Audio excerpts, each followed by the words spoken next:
Imhotep Iti et bienvenue à tous les internautes de l'Académie de la culture noire, le père Ankh MTOT. Aujourd'hui, nous avons un travail. C'est un travail qui va lancer les nouveaux workbooks de l'Académie de la culture noire. Le workbook seront des accompagnateurs qu'on peut imprimer à la maison et des accompagnateurs qu'on peut utiliser pour avoir plus un accountable, pour être plus pour vraiment prendre notre travail spirituel, notre travail de conscience en main et vraiment de nous suivre de manière, j'ai envie de dire, scientifique aussi, de voir comment nous faisons nos progrès, mais aussi de voir ce quel aspect nous sommes en train de travailler et euh, commencer à nous observer pour comprendre à quel point nous déraillons, dans le sens où à quel point nous sortons de ce que nous voulons faire. Parce que beaucoup d'entre nous, surtout que maintenant c'est le début de l'année et beaucoup diront que on a commencé l'année et je veux aller à la gymnastique, je veux faire le yoga, blablabla. Et quelques temps plus tard, on ne fait plus. Mais non, le problème en est que si nous devons vivre notre culture de manière scientifique. Parce que je pense qu'on doit vraiment faire le travail que nous allons faire, mais aussi comprendre que ce travail, c'est pour aboutir à quelque chose. Douane et Chair. Donc aujourd'hui, le topic qu'on va commencer avec, on va le lancer, ce sera par rapport à morning routine. Donc comment organiser un plan pour la journée, surtout un plan pour le matin. Parce que qu'est-ce que c'est pas? Je pense que si on a un très bon plan pour le matin ou pour la journée, eh bien, on peut avoir le maximum de travail avec notre conscience. Parce que quand on parle de la conscience, on se rend compte que la conscience, évidemment, c'est pas forcément vivre de manière, j'ai envie de dire, spirituelle, mais c'est plutôt d'être plus conscient de ce qu'on fait chaque jour, de chaque action qu'on pose et de voir quel est l'impact de chaque action que nous posons. Douane et Cher, Douane Amondra. Douane et Cher, Iti à tout le monde, Bécan faire. Ce qui c'est très important à parler ici, nous allons rebondir sur les concepts que je suis en train d'essayer de mettre sur pied maintenant, d'ancrer dans nos fonctionnements et que nos ancêtres ne pratiquaient pas la spiritualité. Nos ancêtres pratiquaient la culture. Les pouvoirs dont nos ancêtres ont manifesté ou ont été manifestes étaient les produits de la pratique culturelle. La pratique culturelle est faite de ce qu'on appelle des rituels. Quand on dit rituel, ça signifie répétition. On répète des choses. La vie sur les plans, on a des genres de vie. On a une vie sur le plan spirituel et une vie sur le plan physique. Pour que la vie sur le plan physique s'aligne avec la vie sur le plan spirituel, eh bien, la vie physique doit suivre des routines. Ces routines-là, c'est ce que nous appelons les plans du jour culturel pour le père Ankh MTOT. C'est-à-dire, nous habitons à la manifestation de l'élévation. Alors, la manifestation de l'élévation, c'est le développement sur les plans culturel qui lui a pour conséquence une prise de position dans le monde. Et une prise de position raciale dans le monde, une prise de position qui puisse nous élever. Je l'ai dit autrefois, je le répète encore. Quand vous allez aux États-Unis, vous allez trouver que la police tire toujours sur les Noirs. Or, quand on parle des racistes, quand on parle des gens qui mettent des bombes, des terroristes, les Blancs, les Noirs ne sont jamais cités. Dans tous les attentats terroristes qu'on a vus, on n'a jamais parlé des Noirs. Il n'y en a pas. Mais étrangement, quand il faut tirer sur quelqu'un, on tire sur les Noirs. C'est parce qu'il y a un manque de fierté qui est dû à une sortie de culture. Quand on va aux États-Unis, on voit ce qu'on appelle les Irlandais. On reconnaît les Irlandais parce qu'on voit la culture irlandaise en eux.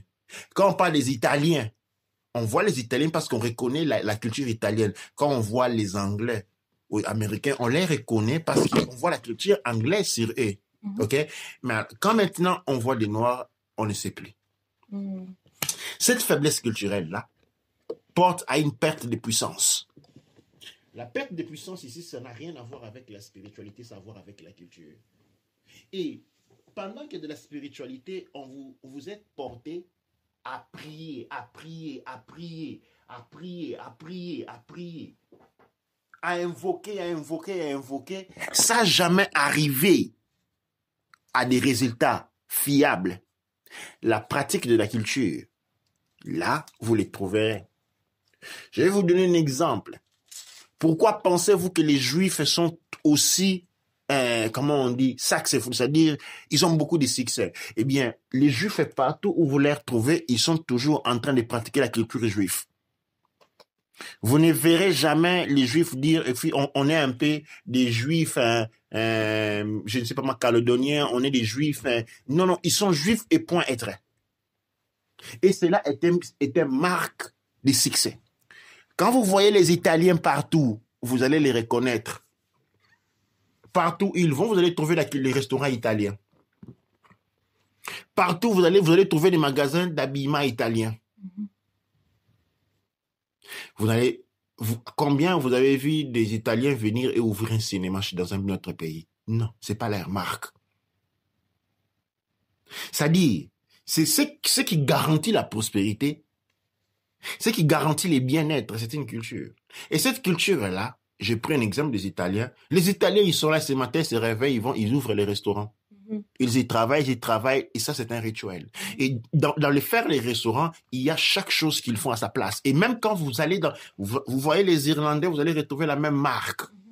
Vous allez les Chinois, vous allez retrouver la même marque. Chacun a su un profil bien déterminé. Et cette détermination-là est classifiée dans des habitudes culturelles, ce que nous appelons des routines. Aujourd'hui, maintenant, dans ce cadre, nous allons nous lancer dans cette direction-là.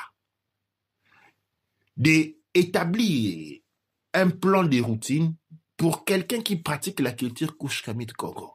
C'est-à-dire, je suis un Kush-Kamit Congo. Je me lève le matin. Eh bien, qu'est-ce que je fais?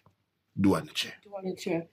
C'est vraiment, c'est très important parce que dans beaucoup de cultures, qu'est-ce qui se passe, c'est que ce sont des habitudes qui sont imprimées dans la personne. C'est par exemple, pour beaucoup de personnes aujourd'hui, quand on se lève, la première chose qu'on fait dès qu'on descend du lit, c'est de ranger son lit. Et pour beaucoup d'adultes, c'est pas quelque chose qu'il faut dire ou quoi que ce soit. Et c'est aux enfants qu'on doit enseigner que, par exemple, dès que tu te lèves, tu ranges ton lit, tu enlèves ton pyjama, tu changes ton pyjama, ou tu vas te brosser les dents, tu peux aller te laver, mais au minimum, tu ranges ton lit, tu vas brosser les dents, tu ranges ton visage, et voilà, tu commences ta journée. Et donc, ça, c'est vraiment le minimum que je retrouve dans beaucoup de cultures, je retrouve dans beaucoup de personnes qui le font. Mais maintenant, dans certaines cultures, c'est même avant même de quitter le lit, il y a le remerciement pour le sommeil qui est fait, par exemple. Donc, il y a le remerciement donc, il y a un travail déjà qu'on peut dire, entre guillemets, de conscience pour comprendre que j'ai passé une nuit et je suis réveillée, certains ne sont pas réveillés. Donc, du coup, j'ai une nouvelle chance pour une nouvelle journée. Donc, c'est consacrer la journée dès que la personne se réveille ou encore dans les 10 minutes après que la personne s'est réveillée. Et pour certains, c'est un travail qui se fait donc la première heure du réveil. Alors, nous allons commencer par Ra qui se lève. OK? Ra qui se lève est exprimé en disant Ré. Quand on dit Ré, nous sommes en train de nous lever. OK? Maintenant, quand nous sommes en train de lever, nous devons faire ce qu'on appelle la séparation avec la nuit. Okay? La séparation avec la nuit. La nuit ici est représentée par Nut, le ciel étoilé. Il y a séparation entre Nut pour entrer dans les domaines des Ré. Cette séparation-là est faite par une action de gratitude. C'est-à-dire, quand on se réveille le matin, on prend d'abord une forme assise. L'on ne saute pas tout de suite de son lit. Sinon, on apporte le monde de la nuit avec soi. On s'assied sur son lit pendant 1 ou 2 minutes et on exprime la gratitude pour les dons de la vie qui nous est accordé. Les dons de la vie qui nous a accordés nous est apporté par les rayonnements solaires que nous appelons Ré. C'est-à-dire, chaque matin, nous compions Ré. Nous compions Ré en nous séparant de nous, la nuit. Alors, nous les faisons en exprimant la gratitude pendant 1 ou 2 minutes. Après cela, nous devons remettre le monde de la nuit en place pour donner la place au monde de la journée. C'est-à-dire, nous commençons par ranger notre lit. Avant de quitter notre chambre, nous rangeons notre lit. Première étape. Et la deuxième étape, maintenant, nous allons nous préparer à recevoir Ra. Ra, maintenant, nous, ou Ré, c'est-à-dire recevoir Ra à travers ces ritualistiques qu'on appelle Ré. Ré, c'est les ritualistiques du matin. C'est celui de laver les yeux. Ré, c'est le ritualistique du matin. Du matin. On commence par laver les yeux. Alors, pour ceux qui ont une pratique avancée dans les pères Ankh MTOT, Ré représente les premiers nettoyages de l'hygiène spirituelle du matin. L'hygiène spirituelle du matin, qui est appelée à ce moment-là Ré, ressemble à ce que les Sabéens, la culture sabéenne, appelle oblition, qui est aujourd'hui inclus dans la culture musulmane, ou les bains de passage utilisés dans la tradition tantrique. C'est-à-dire, on doit trouver de l'eau qui est coulante dans un robinet, dans la salle de bain ou dehors, ou à la limite prendre un bassin. Avant de commencer, nous répétons disons, les KO, Anouk, Aoussar. C'est-à-dire, je m'identifie avec la conscience divine. Et avec la main droite, on va asperger 3 fois de l'eau dans les yeux ouverts. On asperge 3 fois l'eau dans les yeux ouverts. Et puis, on va mettre l'eau dans le nez et rejeter. C'est un nettoyage des narines. Après cela, nous allons aussi mettre l'eau dans la bouche 3 fois et jeter. Ça arrive, on commence ces rituels les raies après avoir déjà brossé les dents et lavé les yeux, on revient. C'est-à-dire, avant, on brosse les dents, on lave les yeux, on brosse les dents et puis on recommence à faire raies. Et avant de commencer raies, on dit Anouk Aoussar. Et raies fait partie de ce qu'on appelle les soins, l'hygiène spirituelle. Alors, on met la boule dans la bouche 3 fois, Avec cela, on permet les rayonnements solaires de rentrer dans notre bouche, de manière que sur notre parole, notre soit une parole de pouvoir. Il est hautement décommandé de commencer les matins, à ouvrir le matin, commencer en parlant. Parce qu'à ce moment-là, les forces qu'il y a dans notre bouche sont les forces de la nuit. Et on ne mélange pas les forces de la nuit avec les forces de la bouche. C'est comme ça. Quand on se réveille, on est appelé au silence. Jusqu'à ce qu'on va faire Ré.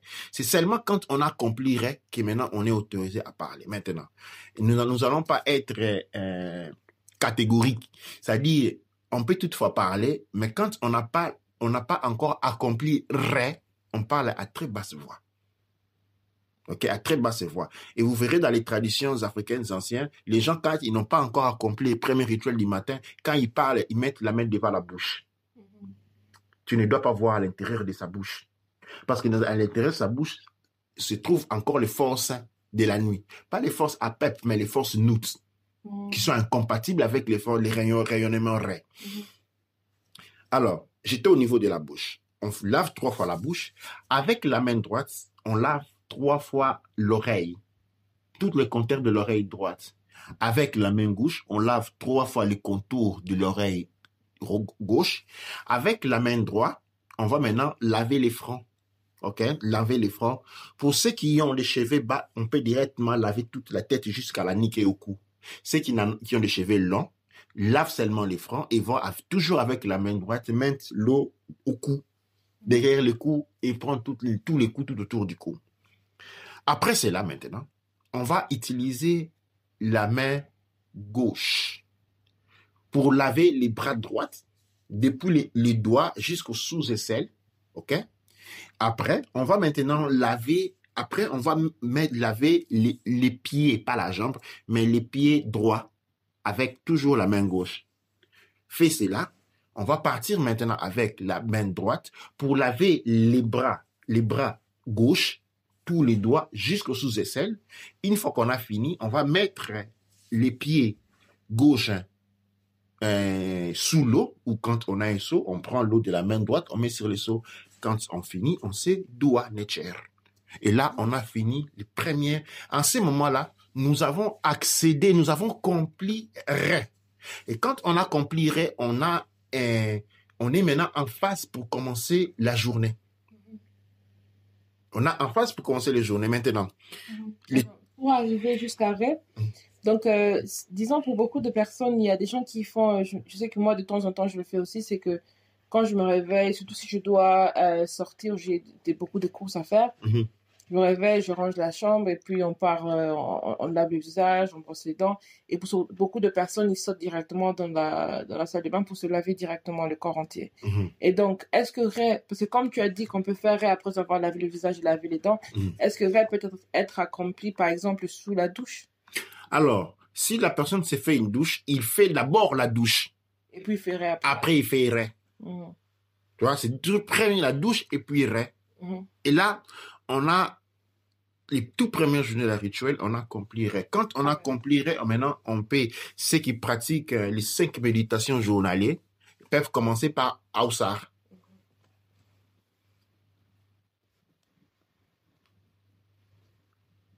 Ok, maintenant, ceux qui ont déjà pratiqué la méditation de l'Awsar connaissent sa complexité. Ok, connaissent sa complexité. Maintenant, nous allons essayer de rendre la chose un peu plus légère. Ok? Ra peut être accompli dans son entièreté. Ok?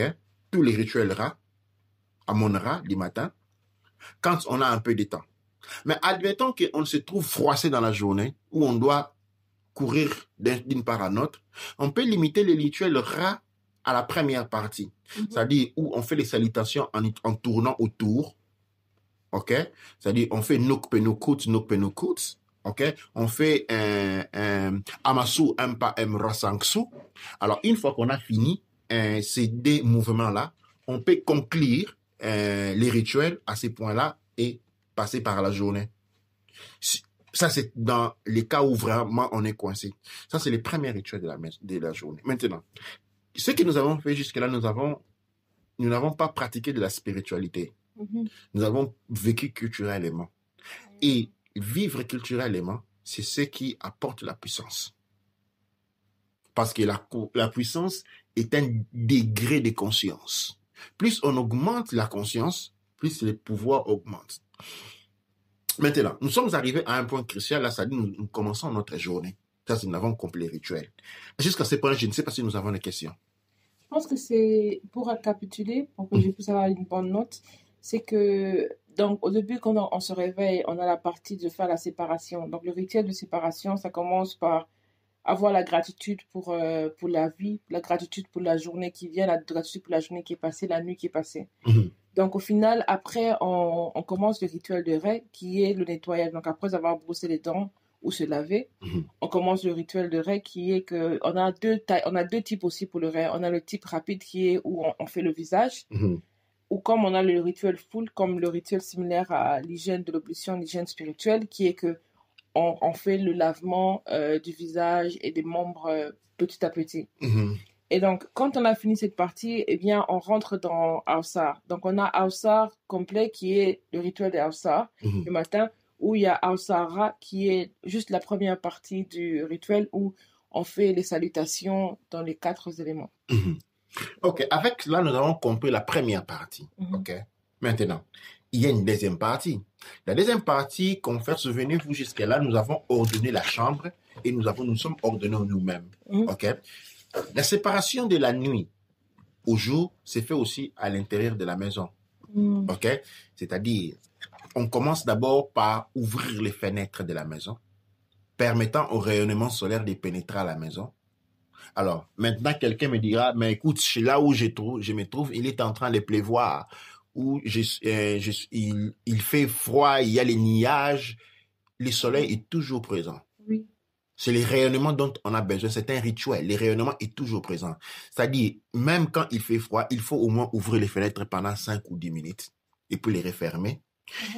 Et puis, commencer par nettoyer la maison. Ça, c'est quelque chose que les gens ne font pas beaucoup attention et que c'est une valeur culturelle qui a été perdue. Ordonner la maison est très important. Quand on est en train de ordonner parce qu'on sait ordonner toi soi-même, on a ordonné le monde intérieur. Maintenant, la maison symbolise le monde extérieur. Quand on sort hors de la porte de la maison, on doit y avoir une balance entre ce monde intérieur et ce monde extérieur. Maintenant, la maison symbolise le monde extérieur. Après avoir accompli Ré, et là nous avons ordonné notre monde intérieur, nous devons maintenant ordonner notre monde extérieur. Et comment la maison s'appelle encore en Kikongo? À Kikongo, la maison s'appelle Nzo. Hein? Ou Inzo. En Medu Neche, la maison s'appelle Per.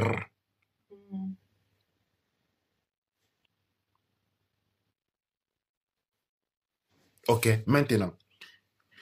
L'ordonnement de la maison est très spécifique. Dans les autres, nous parlerons comment, par exemple, dresser la maison, c'est-à-dire comment embellir la maison par rapport aux différents positionnements on appelle les 4 évents, ce qu'on appelle les 4 points cardinaux. Nous appelons ça les 4 évents. Ok, c'est-à-dire il y a une direction qui est le feu, il y a une direction qui est l'eau, il y a une direction qui est terre, il y a une direction qui est air.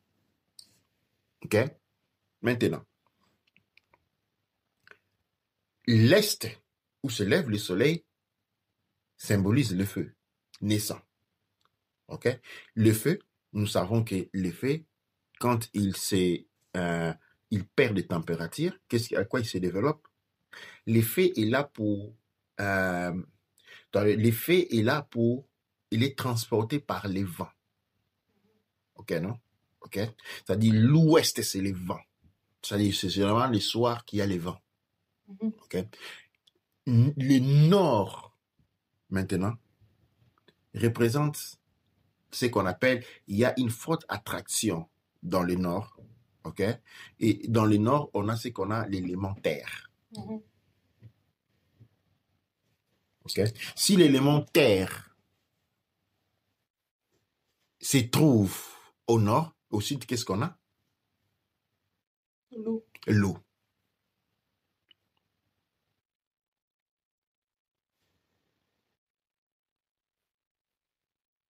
C'est comme ça dans la navigation. On cherche toujours les nord. Les nords, là où il y a la terre. Okay. C'est ça, c'est qui équivaut les 4 points cardinaux. Maintenant, retournons à nous.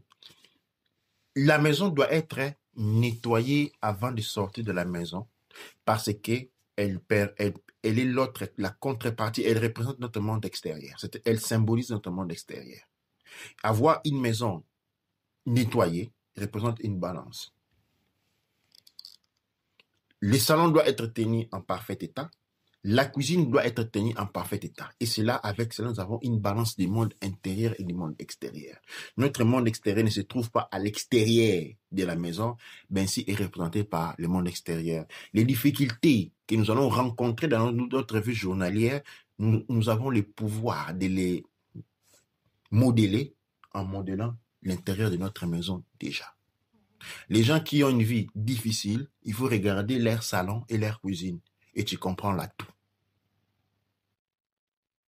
Les gens qui ont une vie paisible, il faut regarder leur maison. Les maisons encombrées de 50 000 meubles différents portent beaucoup de difficultés dans la vie. Les maisons aérées, spaciées, disons aérées, ce sont des maisons qui on trouve moins de difficultés dans la vie. Et avec ça, avec les traitements de la maison, ok, et nous avons réalisé la première et la deuxième partie. Nous avons fait... C'est la deuxième partie du rituel du matin. Et juste vraiment pour souligner, donc c'est vrai qu'on a parlé de la décoration de la maison, on a parlé de l'orientation de la maison, on a parlé des ventes de la maison, mais sans pour autant aller vraiment en détail. Mais un autre aspect, c'est que le matin, est-ce qu'il faut faire une redécoration de la maison ou il faut juste nettoyer la maison? Il faut juste nettoyer la maison. Donc, ça veut dire qu'il faut aspirer s'il faut, balayer. Il faut aspirer, balayer rapidement, enlever de la poussière sur les chaises, arroser les plantes. C'est ça. Une chose importante, il faut avoir des plantes dans la maison. Une plante de la maison, c'est-à-dire on a air à la maison. Il faut faire très attention à ce qu'on a comme décoration à la maison aussi. Il représente notre monde extérieur. Il faut vraiment faire attention parce que tout ce qu'on va affronter dehors, tout ce qu'on va voir dehors, ils sont déjà intérieurs. Ils sont déjà présents dans la maison. Les personnes qu'on va rencontrer dans la vie chaque jour, les personnes avec qui on a affaire chaque jour dans la maison, on les a déjà à l'intérieur de la maison. Je vais dire un exemple. Okay, maintenant, vous avez un cadre à l'intérieur de la maison. Qui a fait ce cadre-là? Qui a fait ce cadre-là? Cette personne-là, c'est les personnes qui font, ces personnes-là représentent la mentalité des personnes que vous rencontrez chaque jour dans votre vie. Ils représentent la mentalité des personnes qui rencontrez chaque jour dans votre vie. Alors, les personnes qui... et ça, c'est très important. Ça, c'est un élément très important qu'il faut vraiment prendre conscience dans sa vie. Ces éléments-là. Comme, je vais poser la même. Qui avons-nous à l'intérieur de la maison? Qui avons-nous à l'intérieur de la maison? Et les décorations que nous avons, les éléments que nous avons, nous devons faire attention qui les a fait, qui nous les ont donnés. Comment sont ces personnes-là qui nous ont donné ces personnes-là? Sont-ils des personnes qui ont de l'amour vers nous, de l'empathie vers nous, ou juste de la sympathie vers nous? Ce sont ces personnes-là, c'est le monde intérieur que nous créons, c'est le monde intérieur que nous permettons dans notre maison. Combien de livres avez-vous dans la maison? Qui sont les auteurs de ces livres-là? Ça, ce sont les personnes qu'on a dans la maison qui font partie de notre vie de tous les jours. Ce sont les personnes que vous allez rencontrer. Eh bien, si vous avez des livres qui parlent des racistes, comme Molière et Voltaire, mais vous aurez des racistes dans votre vie de tous les jours. Qu'avez-vous? Vous avez des whisky étalés partout dans la maison, livronnerie. Eh bien, ce sont des gens pareils que vous avez dans la maison. Vous avez de la drogue à l'intérieur de la maison. Eh bien, ce sont les drogués à qui vous allez voir faire. Tous ces éléments-là sont significatifs et importants. Maintenant, la maison doit être faite. Passer cette partie-là, là, j'appelle à une révision. Regardez votre maison. Si vous savez que vous avez un cadre, que vous ne savez pas qui l'a fait, mettez-la dehors. Allez chercher des cadres de personnes que vous connaissez. Ou des personnes qui représentent une partie importante de votre vie. Sinon, mettez ça de côté. OK? Enlevez de votre maison tout ce dont vous ne connaissez pas réellement. Ce n'est pas la beauté, c'est l'utilité qui est en jeu. Ce n'est pas la beauté, mais c'est l'utilité qui est en jeu. Et il faut raisonner en fonction de l'utilité de la chose. C'est raisonner en fonction de l'utilité des choses dont on a besoin. Ça, c'est pour les salons. Et donc, je reviens sur le nettoyage. Très, très, très important de nettoyer la maison. Et après cela, la cuisine nettoyée. Une autre partie importante, ce sont les eaux. Les eaux sont reliées au monde des bas, le monde bas, des fréquences bas. Et l'eau qui descend jusque dans les fréquences basses. Et il est très important de ne pas laisser traîner à l'intérieur de la maison des eaux sales, dans les assiettes, dans les choses pareilles. Généralement, les eaux sales doivent déjà être évacuées quand on est dans Nouts. OK? Admettons que Nouts, la nuit précédente, avant de se laver quand on a mangé la nuit, ou on procède à l'évacuation du tout, et on lave les tout. Mais quand on est, par exemple, on veut laver le matin les assiettes les jours après, OK? On doit les détacher de l'eau. Ils ne doivent pas contenir de l'eau. Ils ne doivent pas être dans la cuvette là où on lave les assiettes. Parce que sinon, on va permettre les énergies infectées du monde en bas de pouvoir remonter. Et surtout, les bouchons de cuvette de la cuisine doivent être fermés comme ceux de la cuisine avant d'aller dormir. Retournons dans la phase du matin. C'est-à-dire, avant de sortir, on doit s'assurer que les environnements intérieurs de la maison doivent être déjà nettoyés avant de sortir de la maison. En ce moment-là, on sort de la maison en équilibre. Question que j'allais poser, c'est que par rapport, je sais qu'au fait que pour beaucoup de personnes, c'est les moutes qui doivent nettoyer, donc les femmes qui doivent nettoyer. Et donc, quelle disbalance ça se fait si c'est seulement une seule personne qui fait tout ce nettoyage-là? Mais la disbalance est énorme. Et c'est un problème-là né d'une mauvaise cosmogonie qu'on a typiquement occidentale. Alors, en Occident, Dieu est homme. Seulement Dieu. OK, non? Alors, quand on dit Dieu, Dieu, c'est un homme. Alors, la femme doit adorer un Dieu qui est masculin. Et d'office, cela fait de la femme une esclave. Cela fait de la femme une servante. De qui? De l'homme, parce que Dieu est masculin. Et l'homme maintenant s'élève à la même personnalité que Dieu. C'est le même problème qu'on a au niveau racial.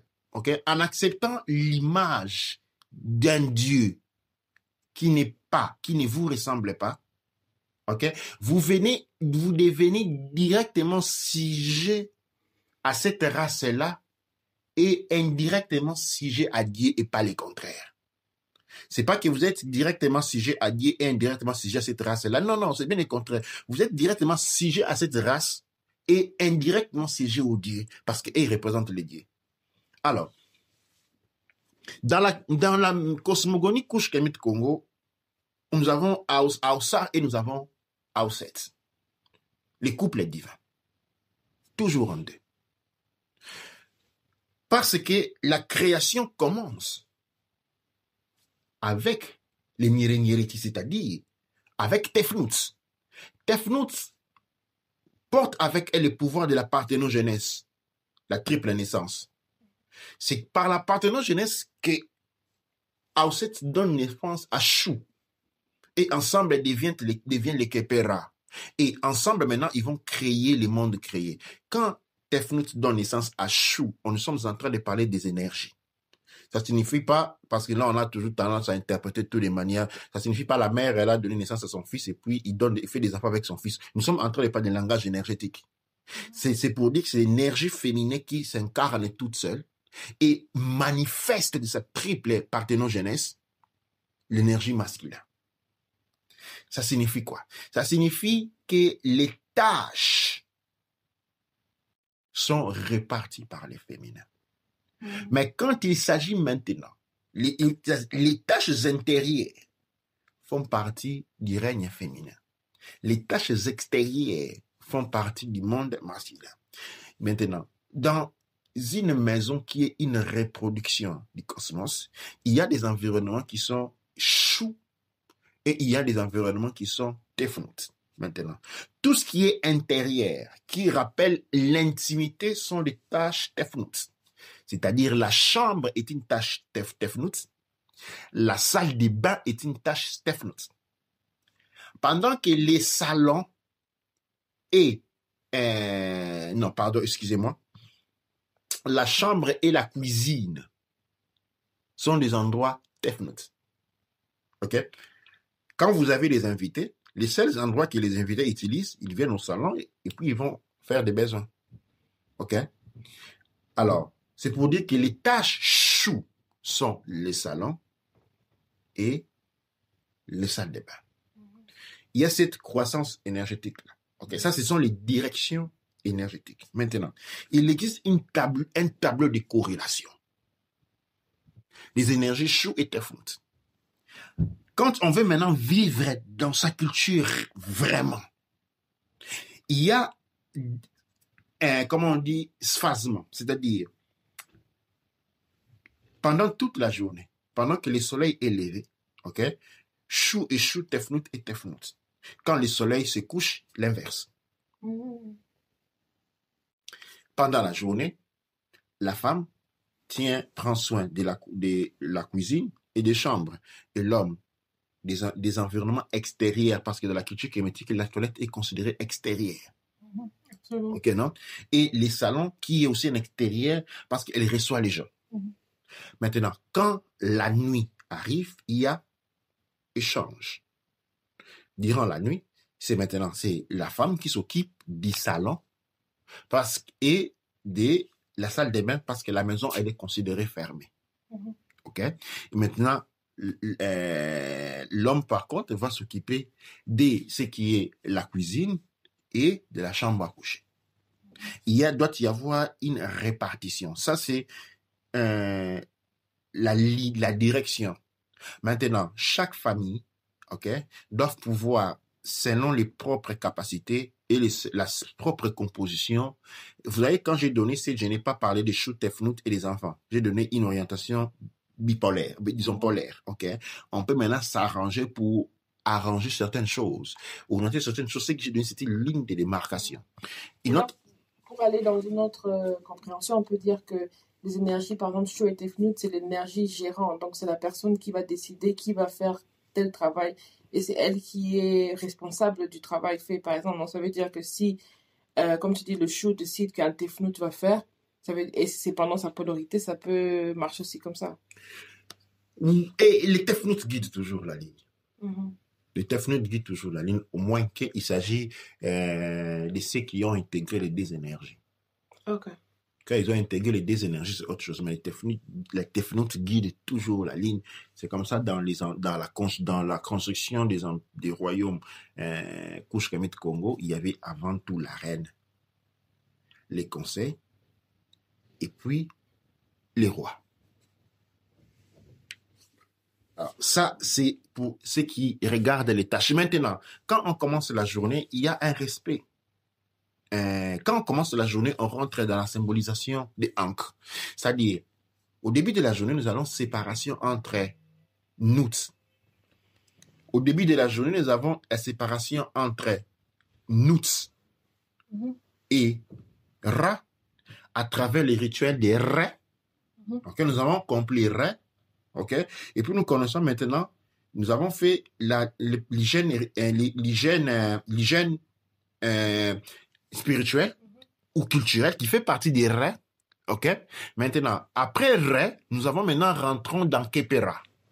Okay? Kepera qui est celui de balancer les mondes intérieurs et extérieurs. Le nettoyage de la maison, ainsi de suite, son orientation, fait partie du processus de Kepera. Kepera qui lui comprend Shu, Tefnut et Shu. Maintenant, après cela, nous mettons la journée comme un grand symbole Ankh. Ok? Pendant la journée, nous avons un grand symbole Ankh. Qu'est-ce que là signifie le symbole Ankh? Dans le symbole Ankh, l'homme est orienté à faire ce que Ankh nous demande et la femme est appelée à faire ce que Ankh nous demande. Les résultats, c'est la prospérité en termes d'enfants et en termes de beaucoup d'autres choses et d'évolution culturelle. Maintenant, nous allons faire une autre émission pour exactement parler ou expliquer Ankh dans la vie de tous les jours.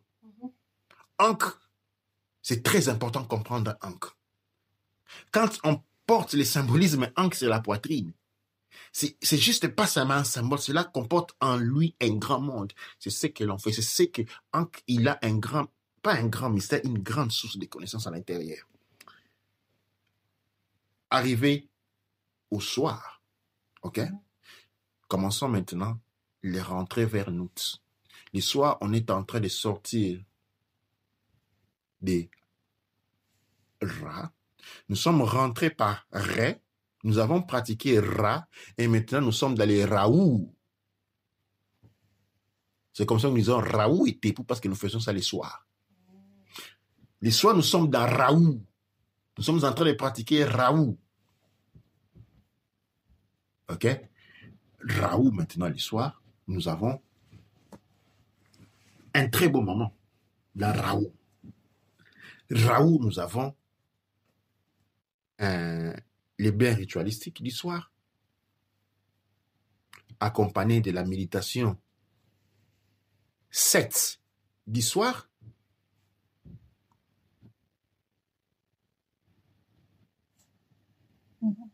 Nous avons la préparation du dîner du soir qui fait partie des Raoult. Les manger ensemble fait partie des Raoult.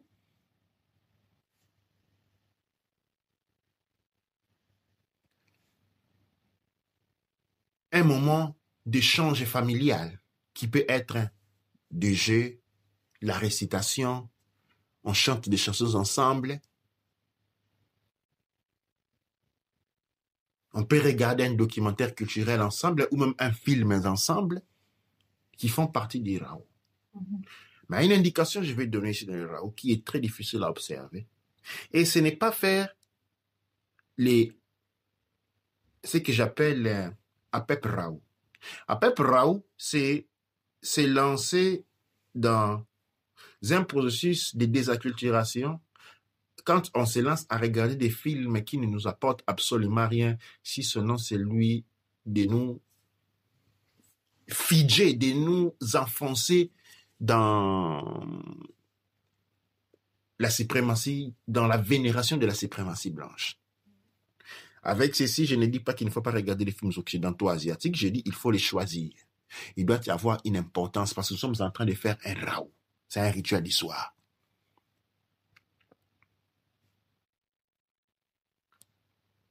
Quand on finit les raouts, ok, qui va finir entre 21h et 22h, nous rentrons maintenant nous sommes rentrés maintenant de rentrer dans la nuit, c'est-à-dire la phase de la nuit, et là on est en train de célébrer les rentrées dans Nouts.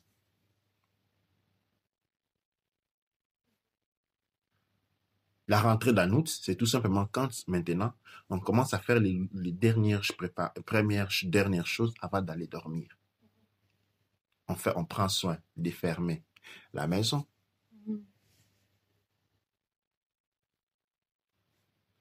La dernière chose qu'on fait dans Nouts avant d'aller dormir, est celui d'avoir un partage verbal, chanter de la musique ensemble, de la musique culturelle ensemble, écouter de la musique culturelle ensemble, parce que la musique permet de synchroniser l'hémisphère gauche et l'hémisphère droite du cerveau que nous avons appelé Shu et Tefnut. Nous les synchronisons ensemble, c'est-à-dire en synchronisant Shu et Tefnut, nous recréons Kepera avant d'aller dormir. Et là, nous sommes dans la nuit et nous pouvons aller dormir. Et oui, on a décrit un parcours culturel d'expérimentation de la vie. Et c'est cette expérimentation-là qui a défini, qui a caractérisé l'éveil des puissances. Quand on a parlé d'affermer la maison, on sait que sur Nout, on ferme la maison et dans Ra, on ouvre la maison. Donc, c'est quelle énergie ouvre et ferme la maison? L'énergie qui ouvre et ferme la maison, c'est toujours l'énergie de la défense. Chou. C'est Chou qui, lui, est le seul capable d'incarner Sebek, les protecteurs. Chou et Sebek, les protecteurs, pendant que Tefnut et Eru. Chou ferme et ouvre la maison. Ok. Et alors, par exemple, dans les maisons où soit il y a une femme qui vit toute seule ou une maman qui est maman avec les enfants, comment faire ce rituel d'ouvrir et fermer la maison? Parce que c'est très capital. Oui, antiquement, cela n'avait pas été prévu parce que dans la culture noire, on ne va pas vivre tout seul. Tout simplement parce que cela est lié à la mathématique culturelle. Mathématique noire, couche remède Congo, le nombre le plus petit, c'est 2. Pourquoi? C'est parce que 1, il est cancérogène. C'est pourquoi on a souvent entendu dire que non, tu n'étais marié, tu ne quittes pas la maison avant de te marier. Ce n'était pas une règle oppressive. C'était une manière de balancer l'énergie. C'est-à-dire, c'est seulement quand il y avait création d'un couple qu'on allait trouver une maison pour vivre. Cet élément-là est un élément qui était en phase avec la création. Maintenant, nous avons une anomalie, nous devons les résoudre. Et c'est-à-dire, dans le cas des femmes seules, eh bien, la femme seule doit pouvoir invoquer les pouvoirs des Chou pour pouvoir fermer la maison. Il doit réciter un formule Chou avant de pouvoir fermer la maison. La femme seule est considérée du point de vue culturel comme quelqu'un qui est en train de vivre dans une extension de la maison de son père. C'est-à-dire, admettons que la femme seule s'appelle Mambasi, ok? Et son papa s'appelle Ndokolo, ok? La femme seule dit, c'est comme Ndokolo que je ferme cette maison. Et c'est comme Ndokolo que je ouvre cette maison. C'est-à-dire, en ce moment-là, elle invoque la force Chou en provenant de son père pour fermer ou pour ouvrir la maison. Donc ça peut être... Ok, je comprends. Comme maintenant, comme l'homme qui vit seul avec des enfants, quand il doit être cousiné, il doit les faire en fonction de la force Chou de sa propre mère. C'est cette manière-là qu'on balance les forces. un élément capital, ça plutôt, ça fait partie des ancres, c'est l'étude. Il est capital de réserver 1 à 2 heures, si on peut par jour, si on n'est pas moins, mais au moins 1 heure par jour d'étude. La recherche est fondamentale pour le développement de la race. Et il est impératif que chacun d'entre nous dédie du temps pour l'apprentissage, la lecture. Et quand je dis la lecture, j'insiste sur la lecture culturelle. On nous a longtemps rempli les oreilles en nous disant que les Noirs n'avaient pas écrit. Aujourd'hui, nous disons que ce sont les autres qui n'ont pas écrit. Parce que tout ce qu'on a écrit en Occident, c'est juste un fragment de ce qui a été prélevé en Égypte antique. Et nous écrivons depuis les Phéniciens, nous écrivons depuis les Sumériens. Nous avons toujours écrit, nous avons énormément écrit. C'est une des seules civilisations qui écrivait même dans les murs. Même dans les pots, partout tu écris. Tu fais un pot d'argent, tu écris dessus. Tu fais un habit, tu écris dessus. Tout, on a écrit partout. On a écrit partout. Tu vois? Et c'est quelque chose, le monde intellectuel, l'intellectualité est typiquement couche Kamit Congo. Et donc, l'écriture doit faire partie de la vie de tous les jours. Un livre à lire, des notes à écrire sont très, très importantes dans la cultivation pendant la période de Ankh. Ou même pendant les Raou. Pendant les Raou, on peut aussi faire quelques lectures, faibles lectures. Il est important de ne pas passer trop de temps devant la télévision. Très important. Très important. Et quand on a passé du temps devant la télévision, durant les Raou, eh bien, finir toujours la soirée, finir les rituels des Raou en discutant, en parlant d'autres choses. Douaneche. Je pense que c'est très bien. Et juste pour la période de la fin, donc le rituel de Nout ou le Raou, le rituel de Nout, c'est similaire au rituel qu'on a fait le matin quand on a fait le rituel de Ra. Oui. Dans le sens où on va faire l'ablution, on va se laver le visage, Oui. on va nettoyer les dents, etc. Pour ceux qui vont se laver et tout ça. Et on a parlé aussi du bain, faire le bain, faire le nettoyage, et aussi on va passer quelques temps de méditation aussi. Ouais. Temps de méditation, de recueillement. Absolument.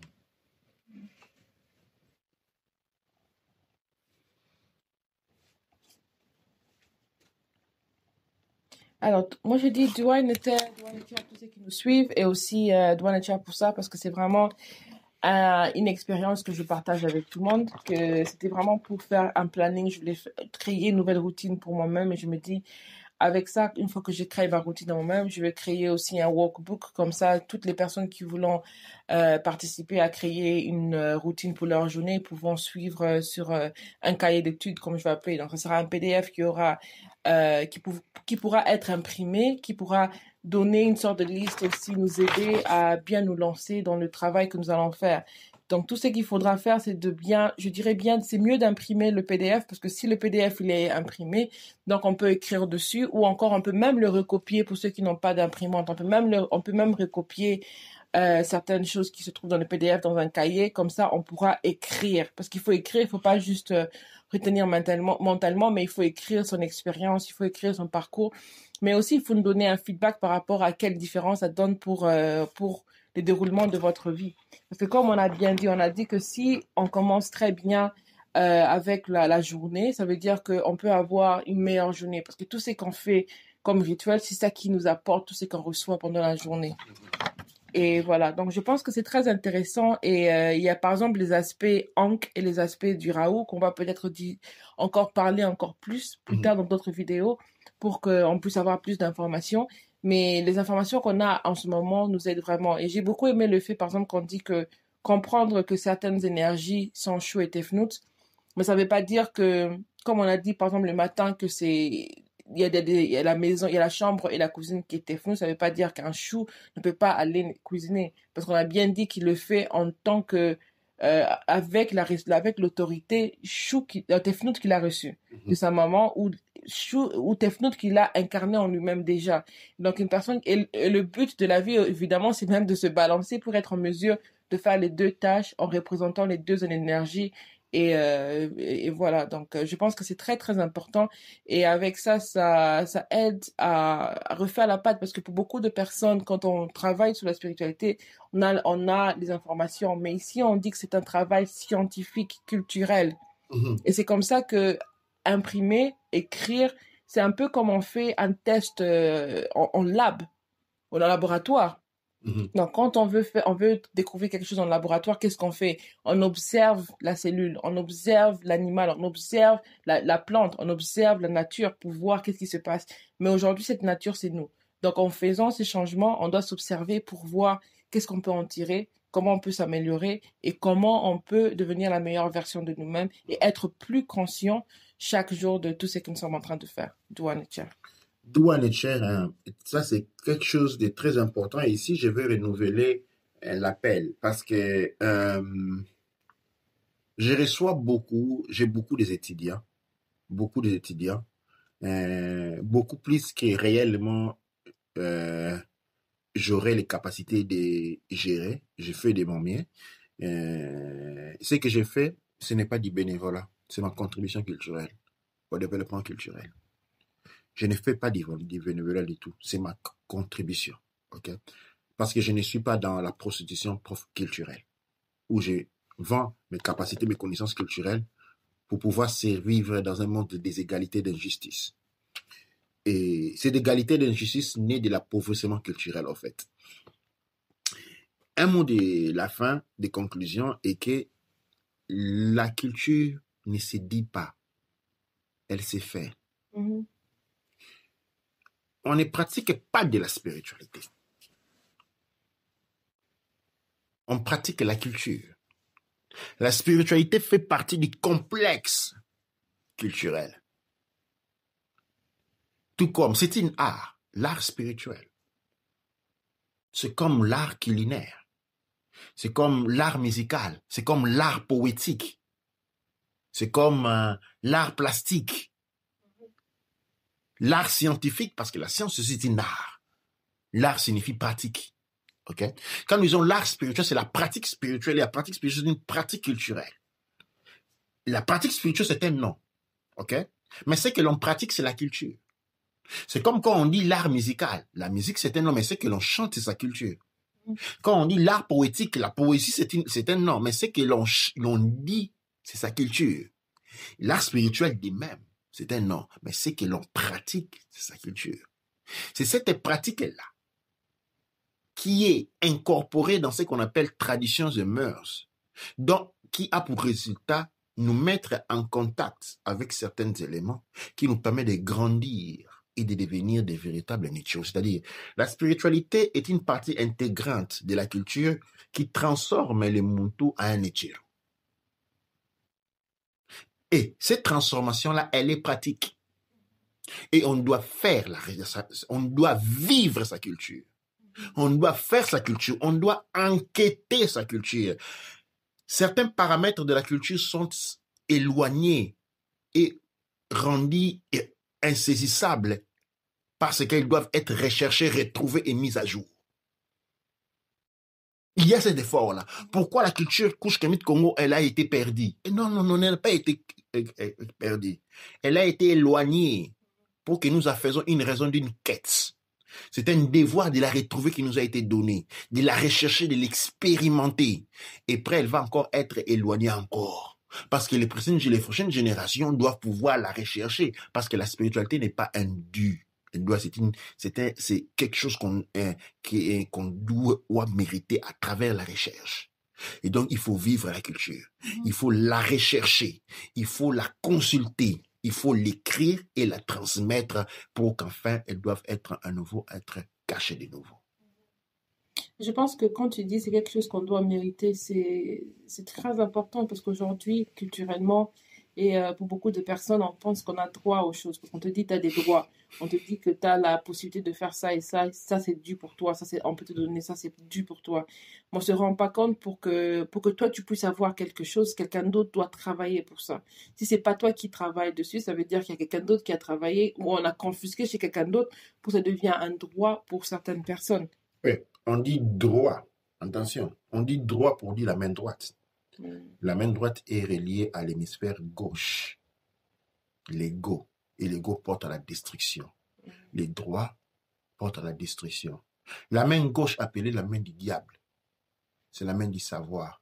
Parce que la main gauche est reliée au cerveau droite. Et le cerveau droite porte à se connaître soi-même. Et quand on se connaît soi-même, on connaît le monde, on n'a pas besoin des droits. C'est pourquoi dans la culture moderne, maintenant, on force les enfants qui sont gauchers à écrire avec la droite. Parce que tu dois être aveugle. Et on force les enfants à penser qu'ils ont des droits. Des droits. Sur les parents, sur beaucoup de choses, mais on n'enseigne pas les devoirs. Déjà, quand nous, on était plus jeunes, on nous enseignait tes devoirs d'abord, ensuite tes droits. Donc, c'est une fois que tu connais tes devoirs et tu as mérité tes devoirs et tu mérites maintenant de savoir quels droits tu peux avoir. Pourquoi? Parce que c'est toi qui lances entre guillemets, c'est toi qui lances les fondements, les fondations de tes droits futurs. Les droits, tel qu'elle est conçue, fait partie de l'amour paterne. Quand un père a été éduqué, une mère a été éduquée à savoir pourquoi il est en train de mettre donner naissance, il sait ce qu'il doit apporter à cet enfant-là. Il sait il connaît ses responsabilités. Maintenant, les droits ne sont pas demandés, sont reçus. C'est la responsabilité et le niveau de connaissance des parents qui est transmise aux enfants pour que ces enfants ne puissent pas les réclamer, pour qu'à leur tour, étant devenus parents, puissent l'appliquer, les transmettre de nouveau. Ça n'existe pas, les droits. Ça n'existe pas, les droits. Les droits, tels que le monde occidental les conçoit, c'est de l'abus. C'est-à-dire, c'est un enfant qui doit obliger un parent à lui donner des choses obligatoirement. Et si les parents ne l'ont pas? Exactement. Où les droits s'arrêtent. Mais la responsabilité d'un parent s'arrête dans la mesure de ce qu'il sait et peut donner à son enfant. C'est ça sa responsabilité. Il ne peut pas donner à son enfant ce qu'il n'a pas. Maintenant, dans les droits, on dit que tous les enfants ont droit à ça. Et si les parents n'est pas en mesure de les donner, où nous arrivons? Doa Nature. Doa Nature. Amandra, Doa Nature.